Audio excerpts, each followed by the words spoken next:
Welcome to another edition of the Watchful Citizen. I'm your host, Jane Egan. Today's guest is Annie Mumgaard, candidate for school board from District 4. Welcome, Annie. Hello, thank you for having me. We are very pleased to have you here. Could you kind of fill us in on who Annie Mumgaard is? Give us some background. Well, my name is Annie Mumgaard. I'm a Lincoln native. I went to Lincoln Public Schools. I went to Belmont. I went to Goodrich. Now I graduated from Lincoln High. My alma mater. Yeah, these chains ain't broken, right? Yes, that's right. Then I went to UNL, and I have a degree in broadcast journalism. This is kind of what I have done. It feels very odd to be in this seat, to be quite honest with you. And then I did a lot of work in broadcast journalism, and then I also got a master's in creative arts and learning from Lesley College in Cambridge, Mass. That's my kind of, educational history. But the important thing is I have moved back to Lincoln. I left right after college, moved back to Lincoln about 18 years ago. And I'm a mother of two children, one who is in 8th grade. My daughter is at Color Middle School, and my son is in 3rd grade at Riley Elementary. And my husband is an ER nurse. And I, at the moment, work as a virtual learning educator at Morrill Hall. I'm helping them create their virtual learning, like long-distance learning field trips, as well as being an informal educator for Morrill Hall. My background is I'm also a documentary filmmaker, and I worked for NET Public Television and made more than a handful of documentaries. So Wonderful. How's that? That's good. So, what was your introduction into the political arena, the local political arena? Have you been a candidate before, or? Well, I'm a lifelong Democrat. Okay. No, I have never, ever had a vision of being a candidate. In about December, I kept getting a bunch of phone calls saying, would you consider this at all? And when it became from 5 different areas of my life, I had to start thinking, well, what is really being asked here? And so I took some real time to think about it. I met with Ed Zimmer, who is our current school board member. I actually met with Marilyn Moore, who was our former associate superintendent. She was my 6th grade social studies teacher.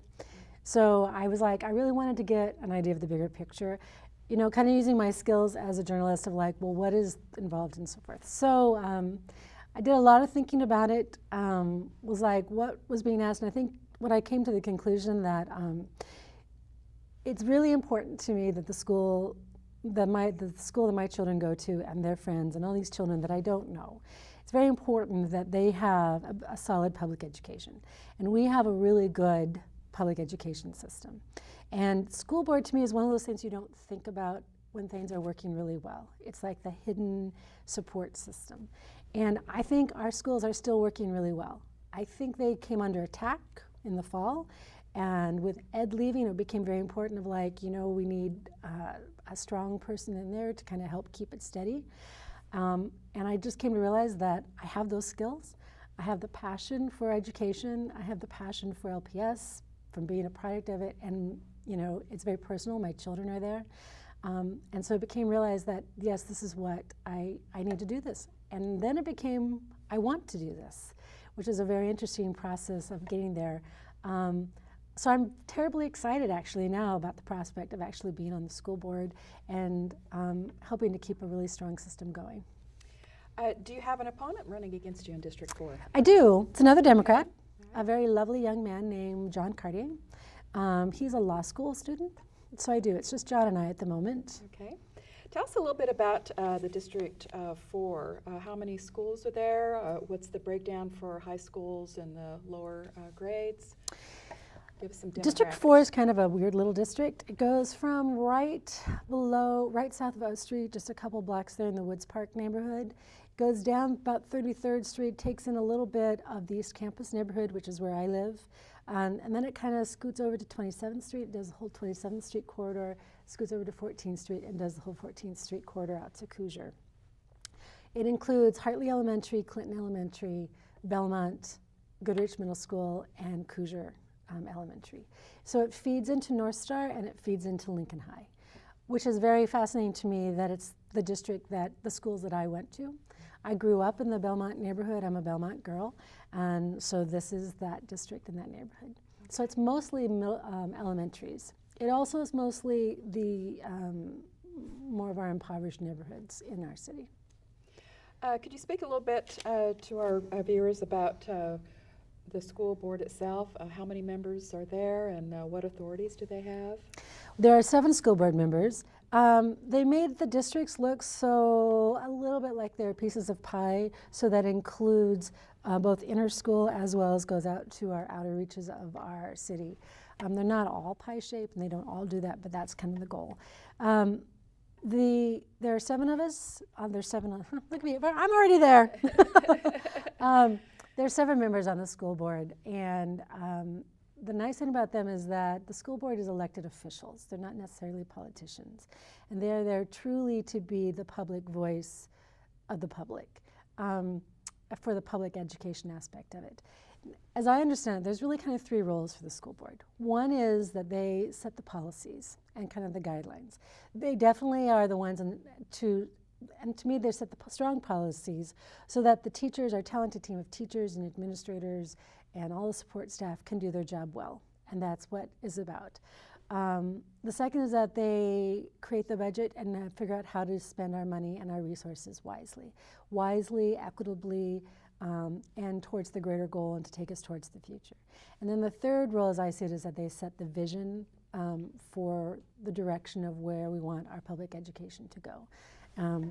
I see some issues coming up in the near future. Well, right now is like we're moving forward in digital aspect.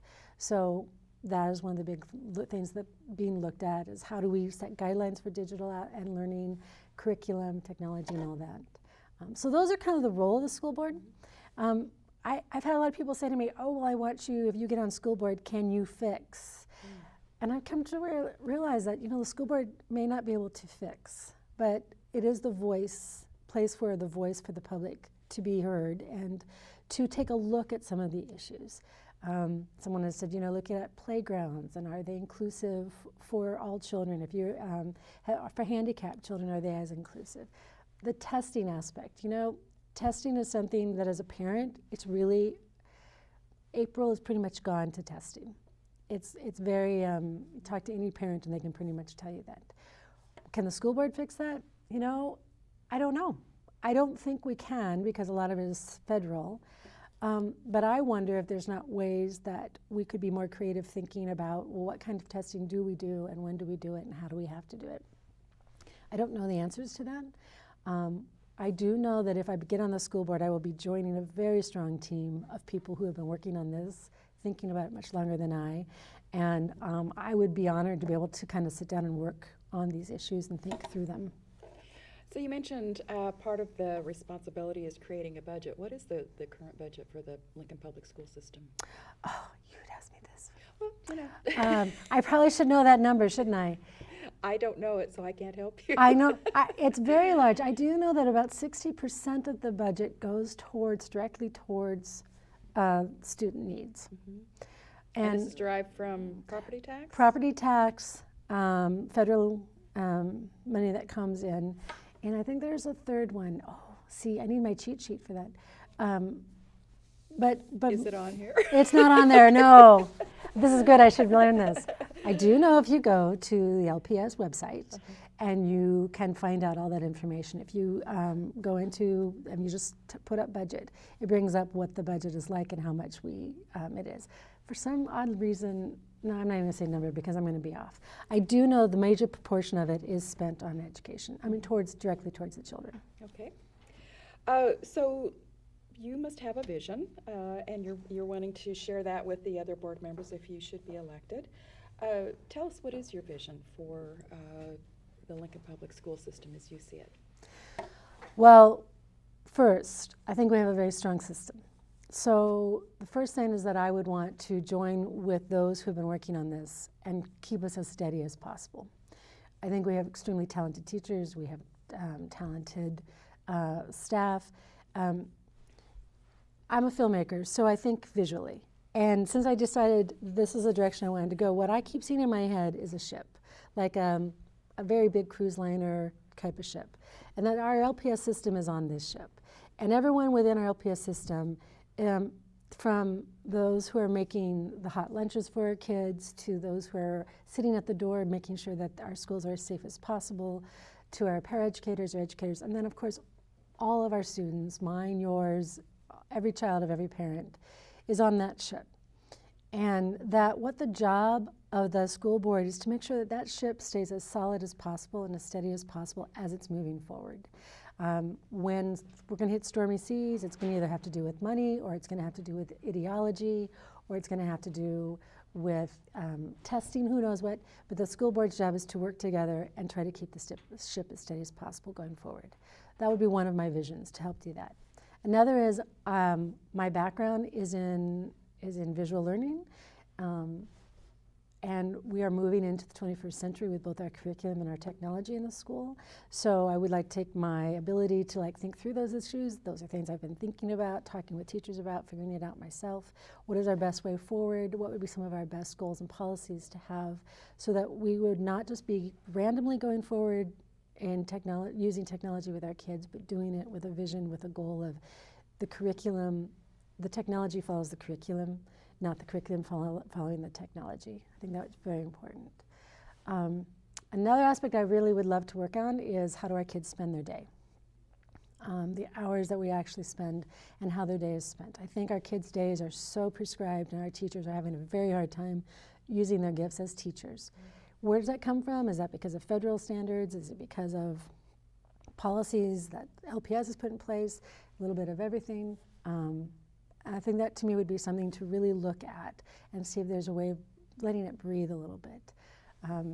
I think our kids need that, and we don't want to make kids who can do widgets or widget makers, because our future is not about widget making. Our future is about creative thinking skills, being able to answer issues and questions and so forth, and critical thinking skills. And as a school board member, I would want to make sure that we are continually creating and in a system that embraces that and strengthens that.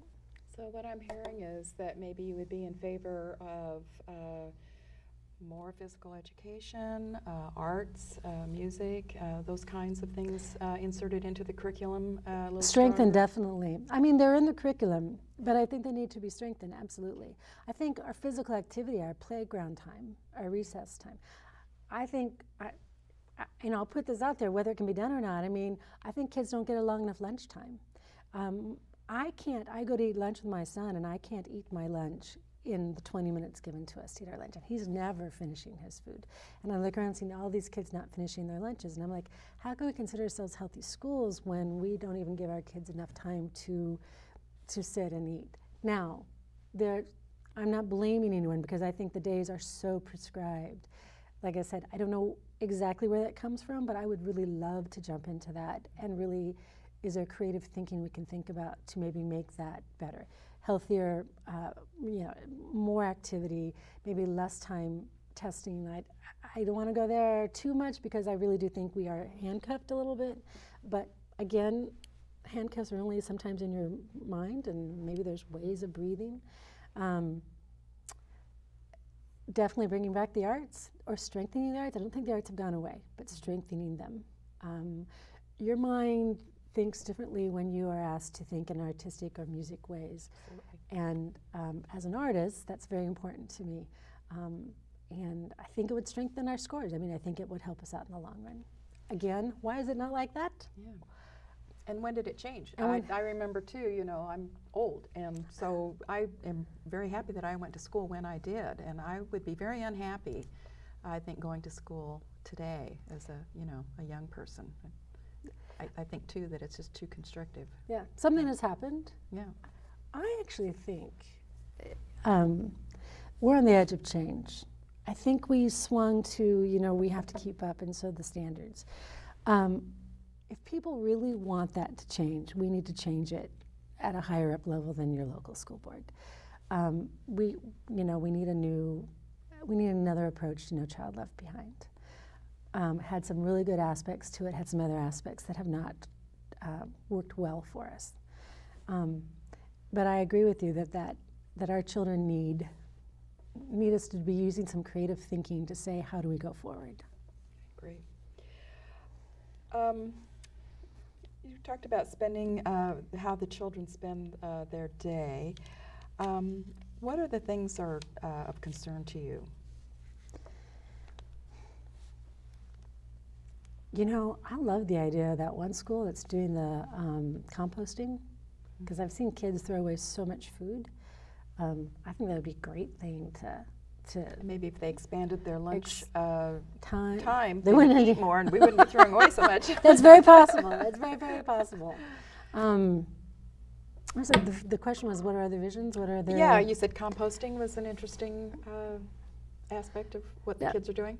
I could be doing. Yeah, and I really am very interested and intrigued about how we're going to move forward in the digital aspect.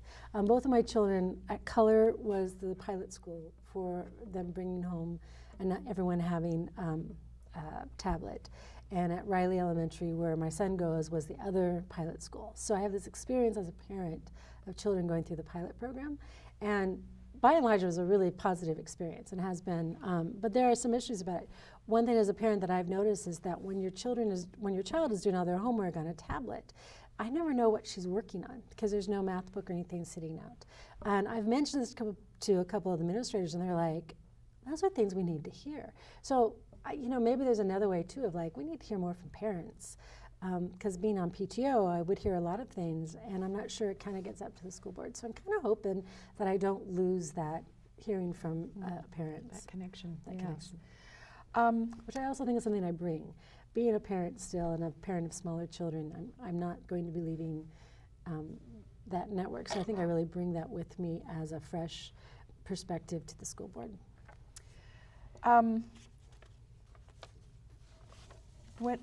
When you're mounting a campaign for a school board, is it similar to some of the other campaigns that we see for city council? What kinds of things do you do to campaign for School board? School board. You have a website? Or I do have a campaign? website. Describe that for us a little bit. My website it's brand new. It's AnnieMumgaard.com. AnnieMumgaard.com. AnnieMumgaard, nice Danish name.com. I have a Facebook page, Annie for Education. I plan to kind of keep those up on what we're doing. We are going to be walking the neighborhoods. I have told every member of my family that they will be walking with me at least once. And they're supportive? They're okay with that? Yeah. Well, we haven't done it yet. It hasn't been really that cold when I've asked them to do it. We'll see. Yes, they are. Actually, they're very supportive. My 14-year-old is very supportive. She was like, Mom, she actually at one point said to me, Mom, your generation is so messed up. I was like, wow, I have a generation. And so I was like, yeah, you're kind of right. She's like, you need to get on the school board and make sure that, you know, this works right. And I'm like, well, so I definitely have her support. Wonderful. And I have my husband's support. And my son is 9, and as long as he gets to his activities, I have his support. Right. So on your website, if someone wants to help you with your campaign, volunteer or donate, will they be able to do that? Yep, you can donate online on the website, and you can also put a place where you'd like to volunteer. I would love to get out or have people help me get out to walk door to door to find out, not only to let people know that I'm running, but to find out what are their issues and their concerns. Start creating my tablet of what are people thinking about, and then moving forward, yeah. So do you have any fundraisers planned or any issues forums or debates or what's going on? I will be at the Women's Caucus, the Democratic Women's Caucus on March 2nd. Okay. Is that March 2nd or 3rd? The Tuesday. Yeah. We are going to have a fundraiser March 26th. I have to admit, I'm fairly new in getting up and going. We're hoping to have a couple more fundraisers. It will be on the webpage and on Facebook when those happen. Okay. We hope to have them in March. I was not prepared at all how quickly one needed to be up and going to run a campaign. I'm so new at this. So I kind of feel like, jokingly say, I feel like the dog chasing the mail truck. Like, I know there's good things there, and so we will be doing all of that. Mostly for me, for school board, it's about getting to know out into the neighborhoods, letting people know that I'm running, that I want to know what they feel is needed to be said so I can truly be a voice of the public as much as that is possible. And that the Facebook and the website are two of the best places for that. Great. So what else would you say is an issue as far as campaign organization? Or Well, it does take money. I've been amazed at that. That just to get your name known does take a little bit of money. Will you be doing palm cards or Yes. yard signs? We will be doing and all of all that. takes money. Yes, Right. it all takes money, and just even the, getting a website up takes some money. Maintaining it takes a little bit of money.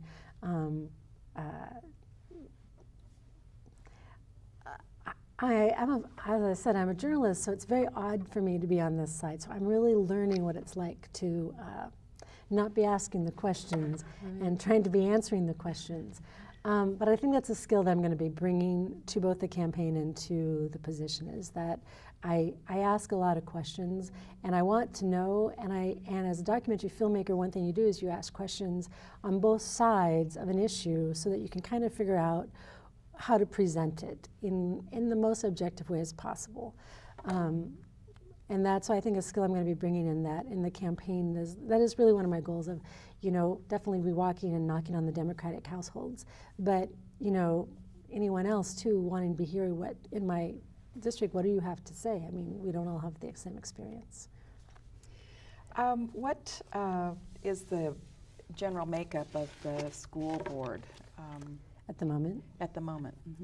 What I think will be very interesting is there are 3 open positions, and right now Are those citywide, or are they a particular district? Is that are you they're all in confined? different districts. Okay. So different district 2, District 4, and District 6. The school board is made up so that half of the board is up for election every 2 years. Okay. So it's a 4-year term. It's a 4-year term. So now there's 3 of them that are up, and then in 2017, the other 4 will be up for re-election or for election. Okay. And so yes, they're all in districts. At the moment, there are, I think it is 3 men and 4 women,